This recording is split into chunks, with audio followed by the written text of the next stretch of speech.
Welcome, everyone. My name is Soso Taylor. Today's episode is more than special. Our guest is a man who has gone from sleeping on a carpenter's table to becoming a voice of hope across nations. He's the General Overseer of Abundant Lives Evangel Mission, the president of Arm of Hope Foundation, an author, a husband, a father, and spiritual father to many. Please join me as we celebrate his journey. We're happy to have you, Apostle Eugene Ogu. It's my pleasure to be alive today. Thank you. Thank God. So let's start from the very beginning, Apostle. What was childhood like? Childhood. Can I remember when I was born? No. Well, growing up as a child,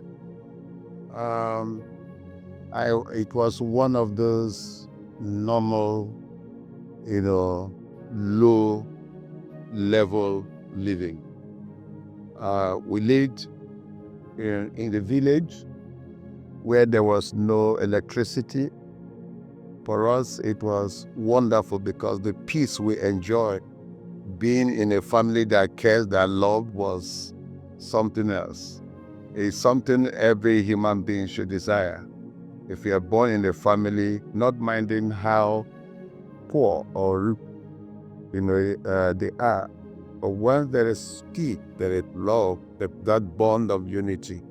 I think that was what I can vividly remember as a childhood, as a child. However, it was a very, very low kind of life where all we do each day was to go to farm. We trek miles to the farm. We cultivate our farm. We clear bushes. We know how to farm. And that is where the first profession of humanity, when God created Adam and Eve, they were to till the ground. That was where life began for me. And I was a good farmer. Nurtured my father's farm, cassava, vegetables, name it. Knew how to uproot cassava, clean cassava, grind cassava, make garri out of cassava, make fufu out of cassava, plant yam, know how to dig yam, how to plant, dig, harvest it, and carried it on the street to sell. Knew how to harvest palm nuts, knew how to produce palm oil, carried on the heads, sell on the street. We had to do all those things to eat, and that was what childhood was for me. Interesting. Wow. Was there a moment that shaped your early mindset? Early mindset, going to a teenager, a youth. It was all about challenges, hardship, difficulties, working out what you eat, doing what was your responsibility at each stage of my life, whether at home with my family or when I lost my mother, who was the breadwinner of the family and was driven out of school. I will never forget the day I was driven out of school because there was no school fees to keep me, even though while I was very bright in school. So I will never forget that day. It was a very remarkable day for me that has left an erasable mark on me, which has also played a big role in forming who Eugene Ogu is today. So each time I remember that I was sent out of school because there was nobody to pay school fees. And that was how I ended my education. And so it has played a lot of role in my commitment and dedication to see widows' children, orphans, less privileges go back to school. Wow. And so that was a Shaped very, you. yeah. Just to be clear, at what point did you end school? Well, I had gotten my normal position. I'm either first or second with one of my friends, Mr. Paul Ngenise, who is that was in Cameroon, in Catholic school Ngeme, in Cameroon. And I will either come first, he comes second, or he comes second and come first. I come first. So I had finished my third term examination in primary 3, to access primary 4. And within that period of time was when my mom was sick. She was not around. She was so caring, loving, but she was not around. So I had some difficulties that made me came third, for the first time to access primary 4. But then because she wasn't there, that was very poor, farmer who hardly see cash, but then we couldn't, nobody could assist or support. So I went to school at least to see the 4 walls of primary 4, but never allowed to sit down because I didn't have my school fee. So I was flunked out of the class. That was how I needed formal education. Farewell. So, Apostle, what dreams did you hold on to even when life didn't look like they were possible? From when I left, when I was dreaming from school, to becoming a farmer with my dad, till when I was given out as a houseboy, there was no dream. Life was just what it helped us on daily basis. So I took every day at a time, accepted what I saw as my fate as a houseboy for 5 good years. I was doing every domestic work at home, beginning from cleaning the home, the house, sweeping, washing plates, washing clothes, going to the market, cooking, in a house where there are about 13 people. Wow. So every day was choked up with domestic activities. For me, there was no dream then. It was just living your life. And so for me, I accepted that then as my fate, just simply because the only one who cared about me then, to my knowledge, was my mom. And as she died, there was no stakeholder who insisted that I had a choice better than what I was facing at that particular moment. So, and I also knew how I get out of the situation.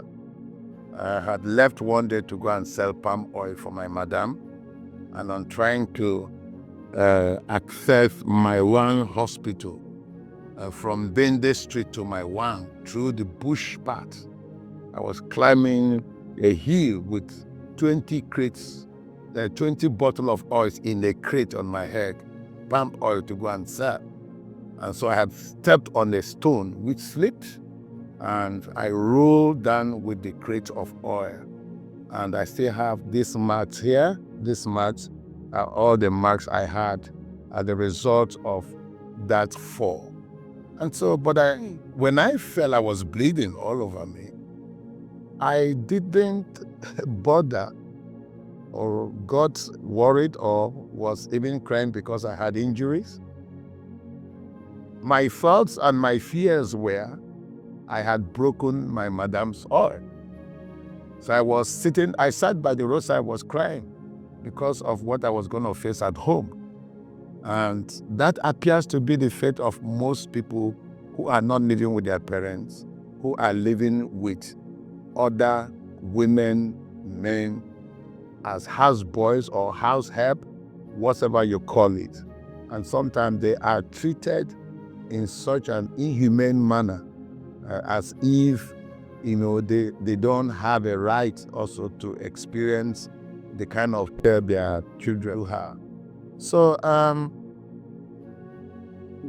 something miraculous happened while I was sitting by the bush side, crying for destroying my madam's oil.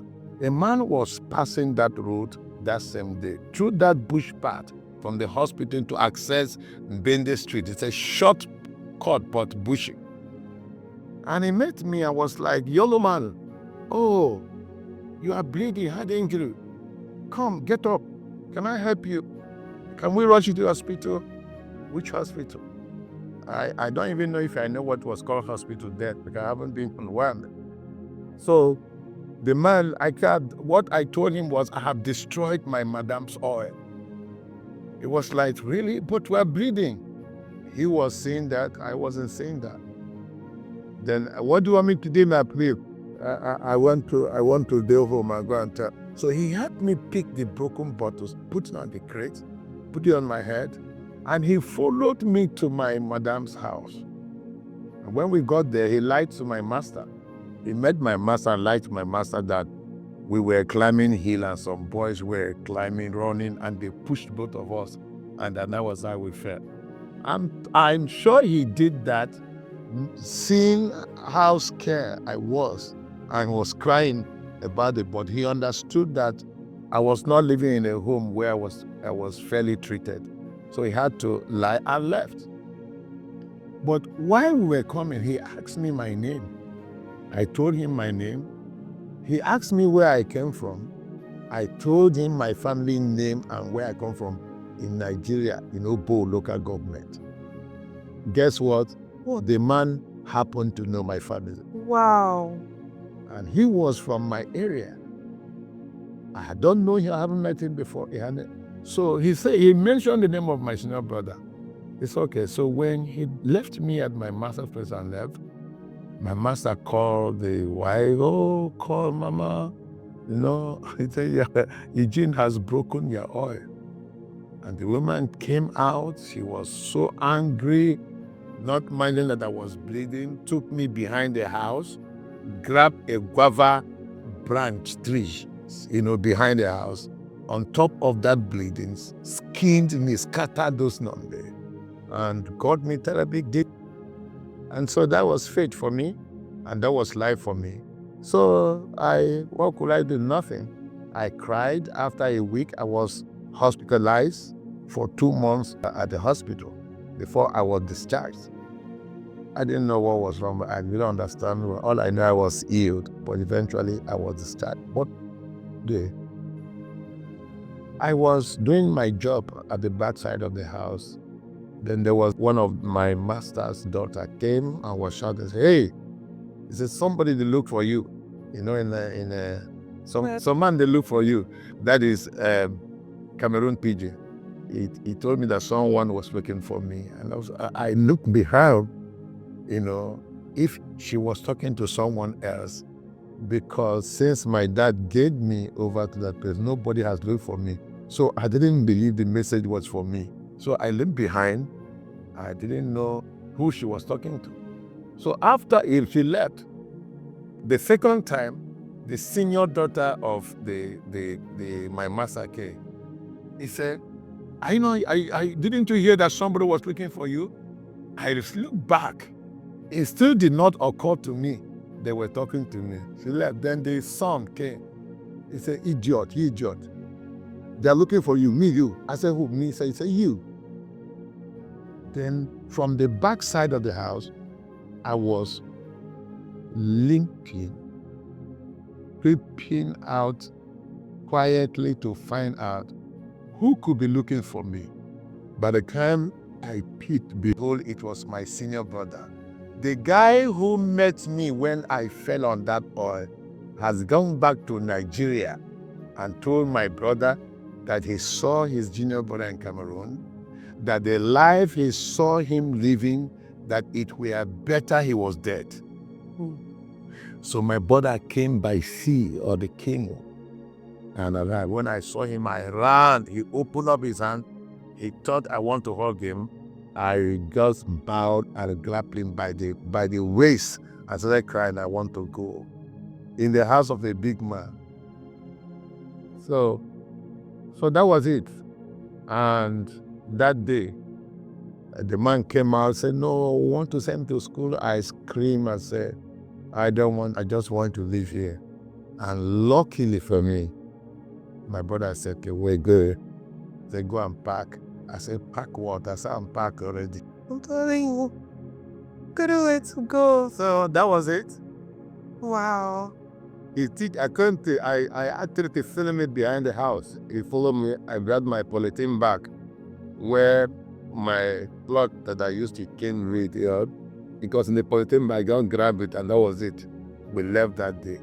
Leaving that house, I felt like a free person. I felt so free, so happy. I was leaving a very wealthy man's house. So you can understand what life was for me. We left straight to the boat side.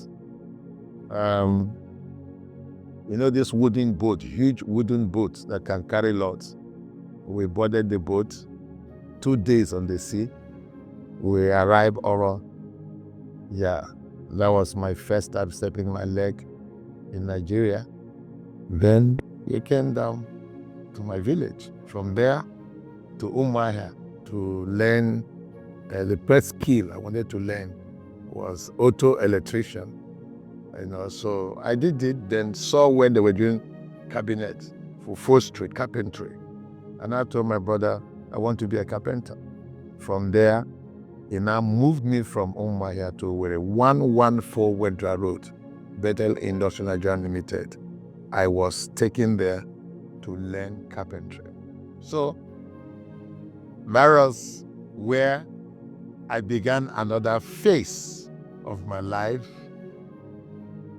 just continuing with that state of faith, of accepting life the way it is. So that was it. Interesting.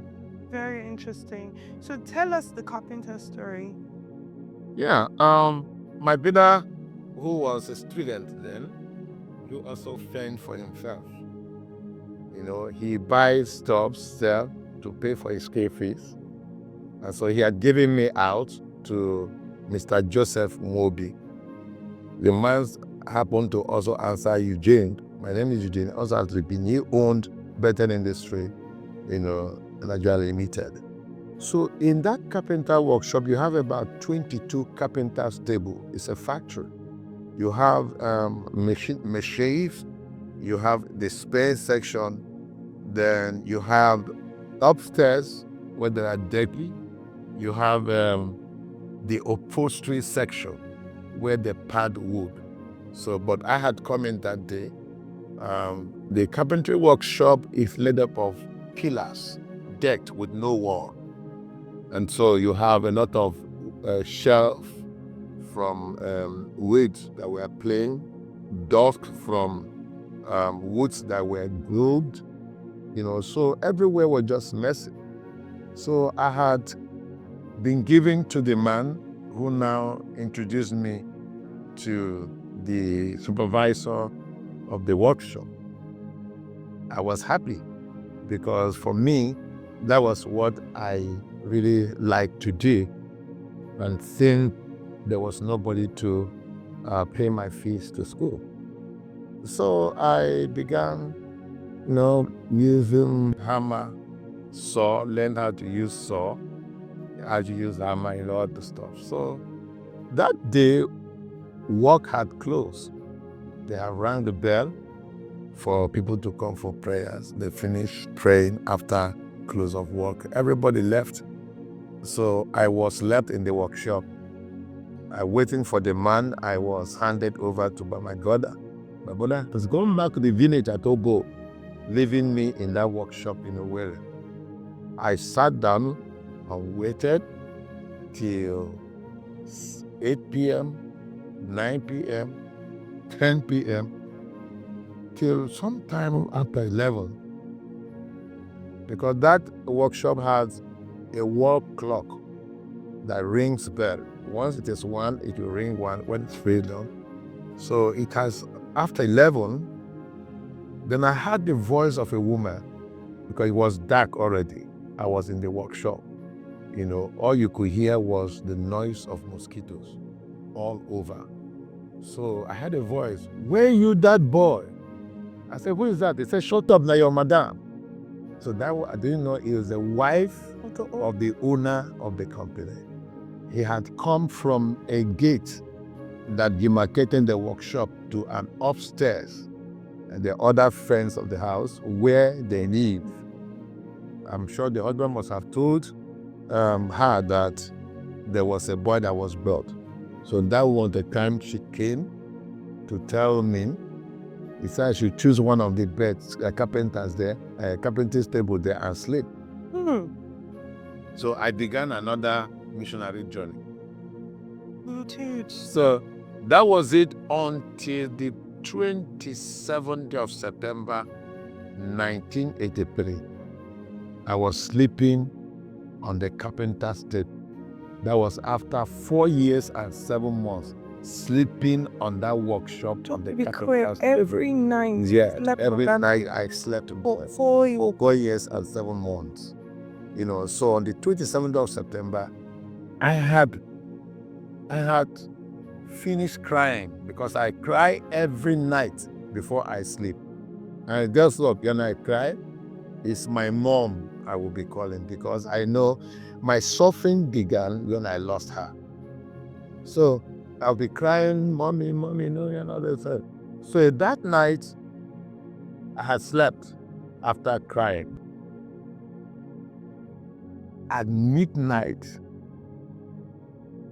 in the midst of that darkness, it was like I saw 1,000 watts light, about 1,000 of them, all in that dark. It was light all over the place. Wow. I was frightened by the brightness of the light.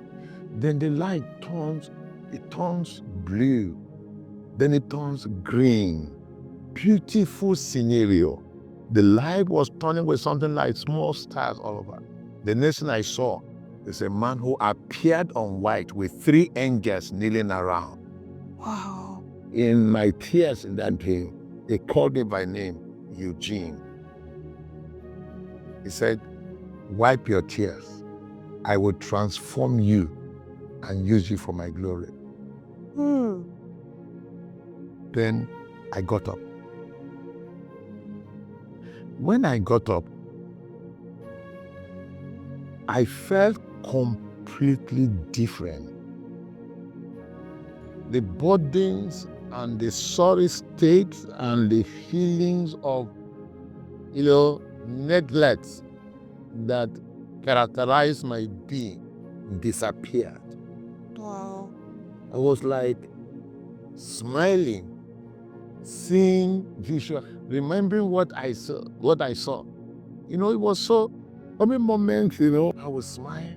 I look at very compassionate looking face, the way he called my name, all this stuff. That was what happened. Then, a week after that happened, there was this crusade. I heard about crusade.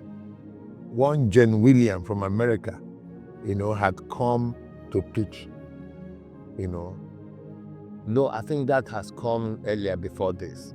So after that, in the morning, my friend, one Peter Ibeke, he looked at me, he said, "My friend, you are looking so bright and so happy this morning. Did God dash you anything?" Now he was wondering whether my boss had given me something wrong. They didn't understand. I was just excited, the excitement.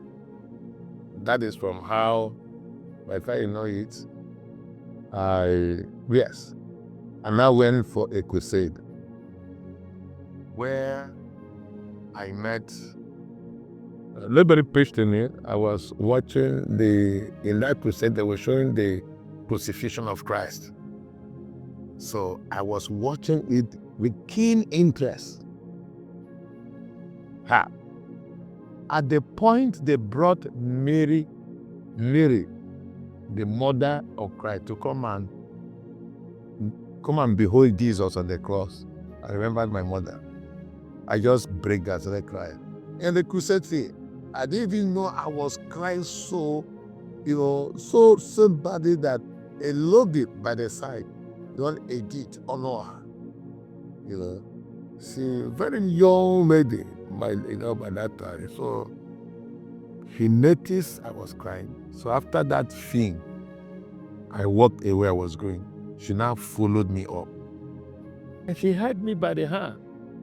Hey, who is this person? She called me brother. So kind, as if she has known me. The love and care that woman demonstrated towards me was so strange. Today in churches, people seem to be so occupied with themselves. But then I think people were very concerned about the souls, about people they meet in the church, to encourage them. How was service today? Now that care was so seemed to have disappeared. But then, this lady decided to follow me, to escort me home, because he noticed I was crying. So she was like, I will escort you home. Jesus loved me. God, all I was saying was, God loves me. God. As he was saying, Jesus loved me, God loved me, I could be wondering, what is the God that loved me? But there could be from her attitude, from her care, I could see love radiating. And she held me by the hand. He said, you want to take me? I said, no. I didn't want her to know I was going to a carpenter workshop. That was what. He said, and she would take me. By the time we got close, I pointed the workshop. She took my name. I said, okay, she should be. I stood that night. She left. Then I entered outside the workshop. So one day, the unbelievable, unimaginable happened. A young man who have lived suffering, isolated, not cared for. I was in the workshop. Again, they said somebody was looking for me. Now the second time, I said, no, nobody can look for me.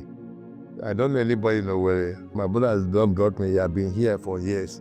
Nobody has looked for me. But I had forgotten that we went for crusade and that lady came. It's a long time she was coming for me anyway.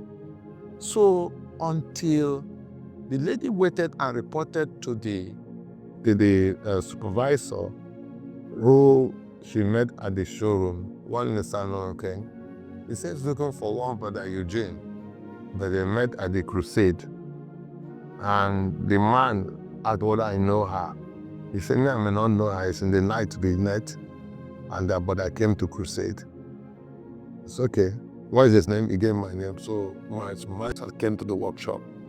And I've forgotten meeting, that lady. I think I made like I won't expect her to be coming to me. For me, that I don't know her. So when I came out from the showroom outside, that was the first time I'm seeing her in my birthday life. I say, are you the one looking for me? Say, Buju. Yeah, but I do. Yeah. I say, he's saying his sister did. I said, oh, okay. We met at the crusade. He said, yes. He said she brought something for me. In that polythene bag was purple, banana, orange, pineapple in it. Big. That was the first gift in my entire life, in my entire life of suffering, that made an impact in my life. I opened it. I said, what is this? He said, it's for me. Then she told me, I'll be coming tomorrow to take you to church. I said, okay. I took that polythene bag into the workshop. I don't know how I felt. I felt so cared for, loved, purple, banana. I had the best meal of my life since I came to Owerri Day. Then the following day, she said she was coming by 8 o'clock in the morning. By 7 o'clock, I was ready. waiting outside. That is the power of care, the power of love, which is what you see in abundant life. Except we care, the people perish. That is from where, I derive that. There is no difficult human that care cannot change. So, in as much as it's very challenging to carry out the ministry of care, but it's very miraculous. So that was how the following day she came. I followed her to church, gave my life to Jesus Christ, and that was it. Wow, interesting. So, was it an immediate obedience? At what point did you get the call that you were going to be a preacher? Yeah, when I had that revelation, that encounter, I call it encounter because as I'm talking to you now, I'm visualizing what it were for me that midnight that I saw that appearance of the Lord Jesus. I had a strange feelings and passion for God, until from time to time I developed that love to preach the gospel.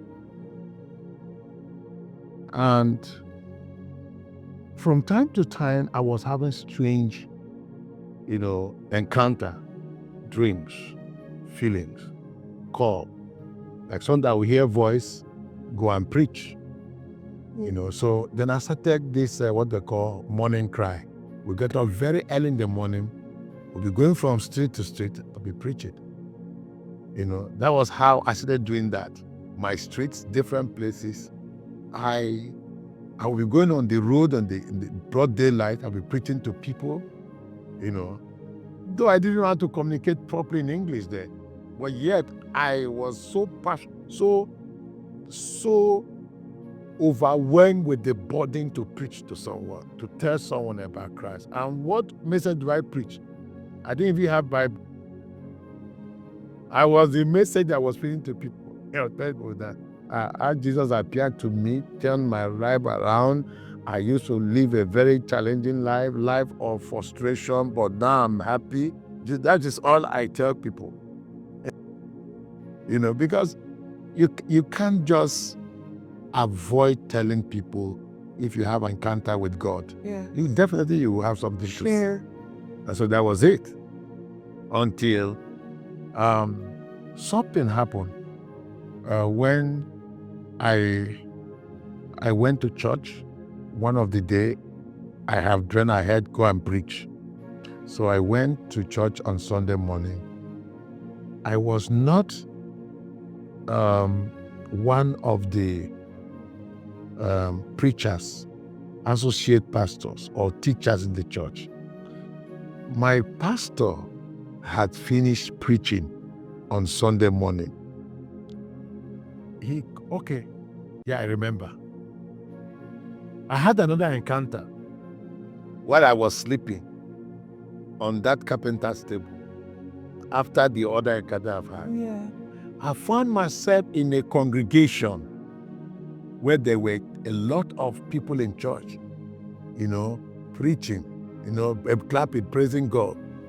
Then my pastor was preaching, and I saw a hand with white cloth, and the hand came from the altar and was coming to the congregation. I was looking at it. The hand came to where I was seated and dragged me and took me to the altar. The people say, I got up. This was a Saturday night leading to Sunday morning. We're going to church. I wasn't one of the pastors, associate pastors, or leaders, or school teachers in this church. So when I come to church that day, my pastor has finished preaching. He called me. He said, Brother Eugene. I said, Daddy. He said, you will preach in the evening. He did not know about that dream. I didn't tell him about what I saw. He said, you will preach in the evening. And I will never forget the first sermon I preached in my life. I've not been to Bible school, nothing. It was the Sure Foundation. Wow. I was preaching. People were falling from the chair. It was after I preaching, my pastor called me and said, there is something about you. You will have to go to Bible school. I was in CPM there. Okay. But then I went to Redeemed Bible School. I graduated in 1985 in Redeemed Bible College. So from there, and I returned to CPM, from where Papa Ezekiel, my father and mentor of blessed memory, transferred me to Port Harcourt. Diobu, 11 Egede Street.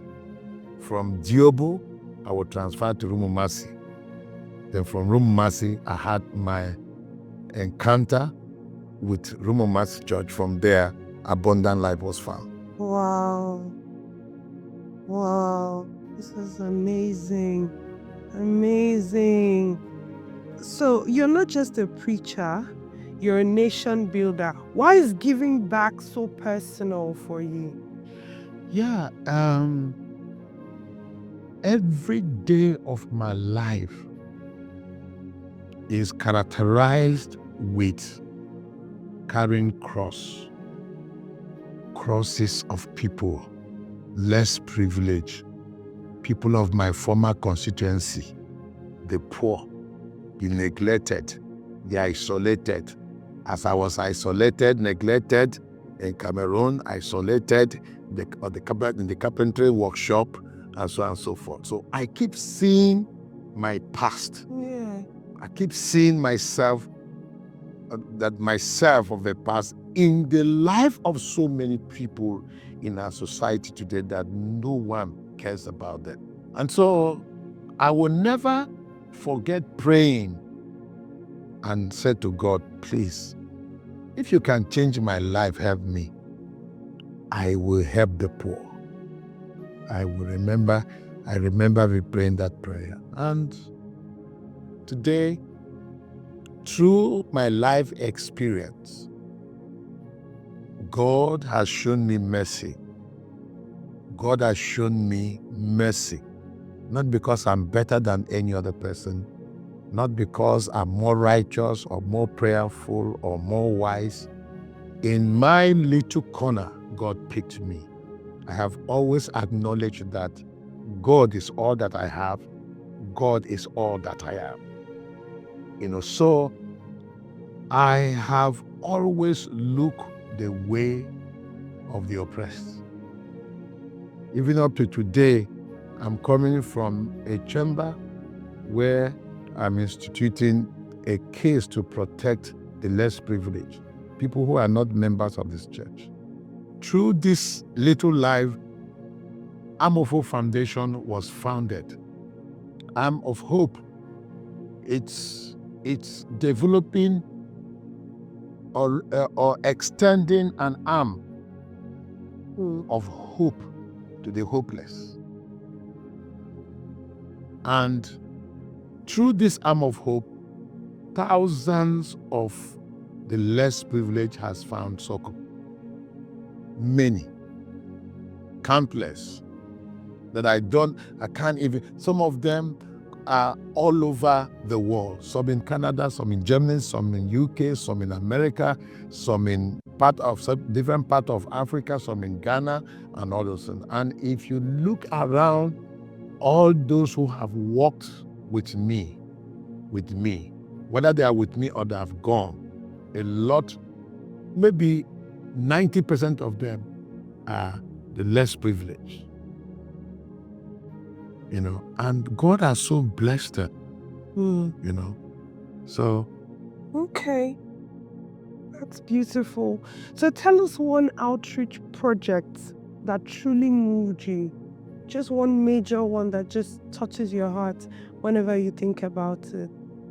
There are thousands of interventions which God has used me to do in the lives of many communities.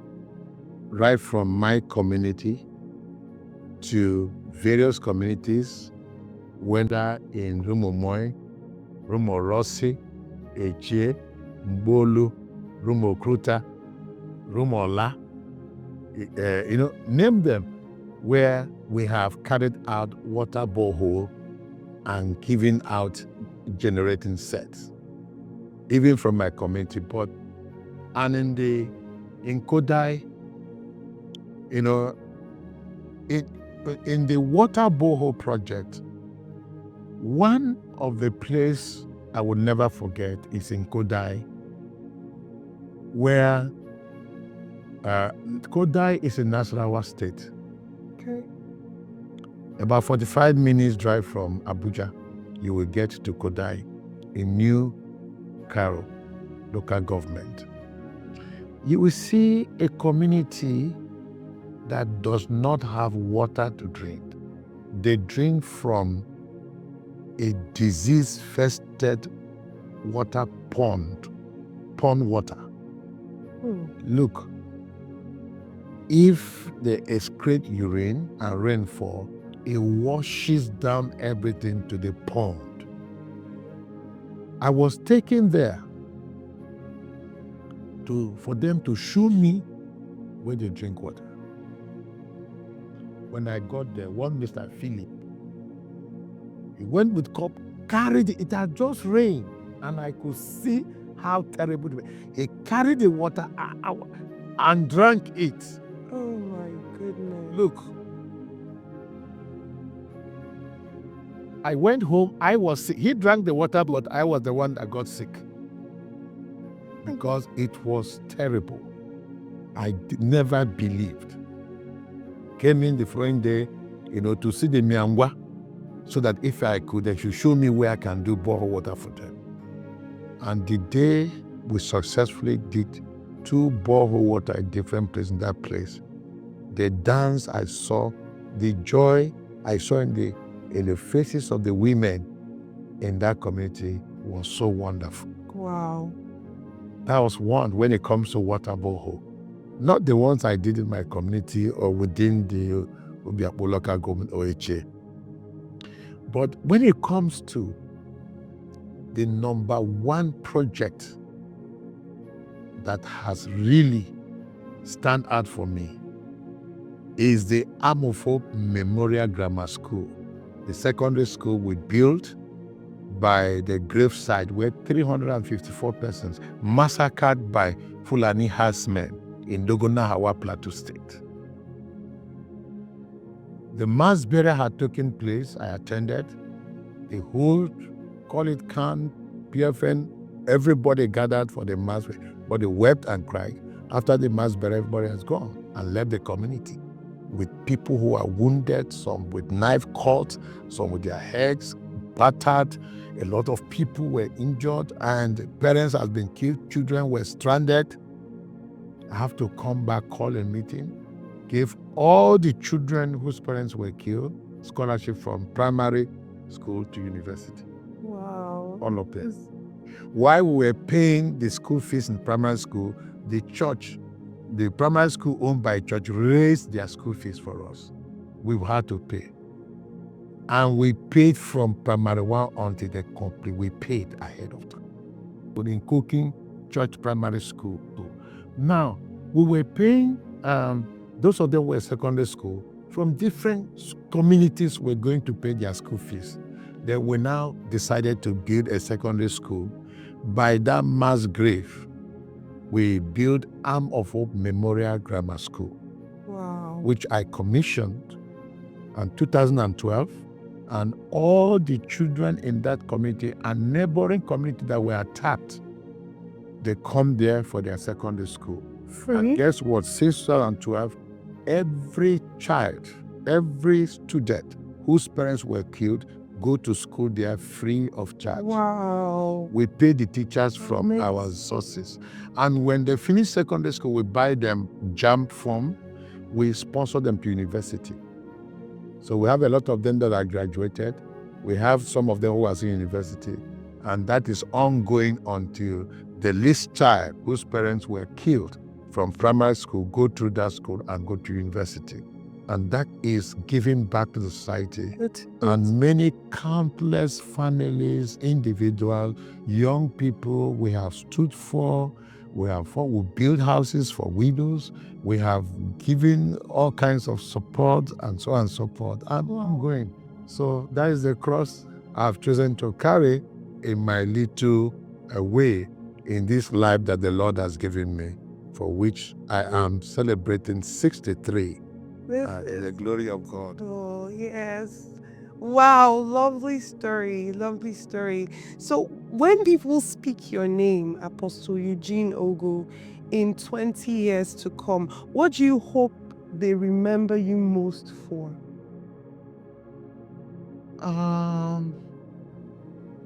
Will I want, well, people will choose what to remember me for. Those I arrested because of the less privileged will remember me for arresting them. Okay. And many others that God has really helped. There are thousands of them that call me daddy. And when they call me, they mean daddy.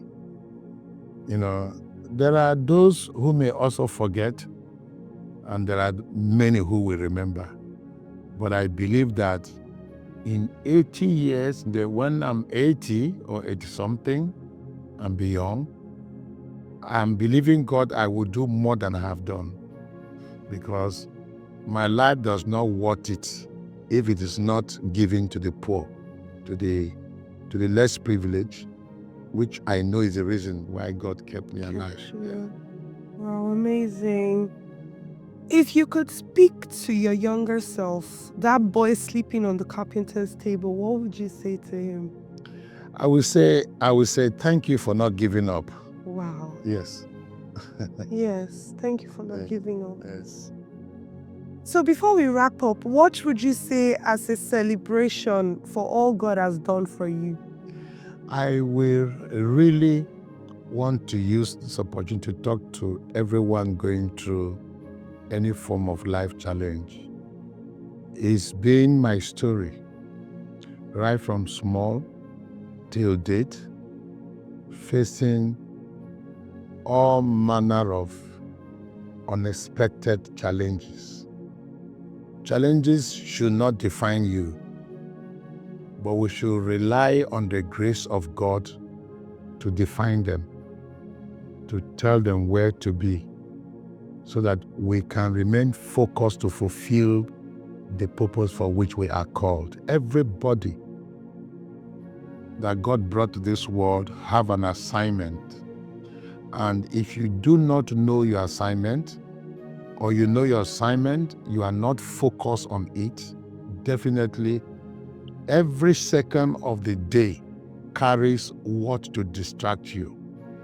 But to be distracted is a choice. And I will say to you, refuse to be distracted, refuse to give up. The Eugene that was a houseboy in Cameroon, the Eugene that slept in the carpenter's table, the Eugene that have faced and is facing challenges in life, is the same Eugene that have made impacts in the life of people, simply because I refuse to give up. So never ever give up, no matter what, so that you will fulfill the purpose for which God brought you to this world. Wow. Wow, thank you so much, sir. Thank you, sir, for sharing your story with us, for reminding us that God brings beauty out of brokenness. So to you all listening, like he said, do not give up. Keep rising, keep rejoicing.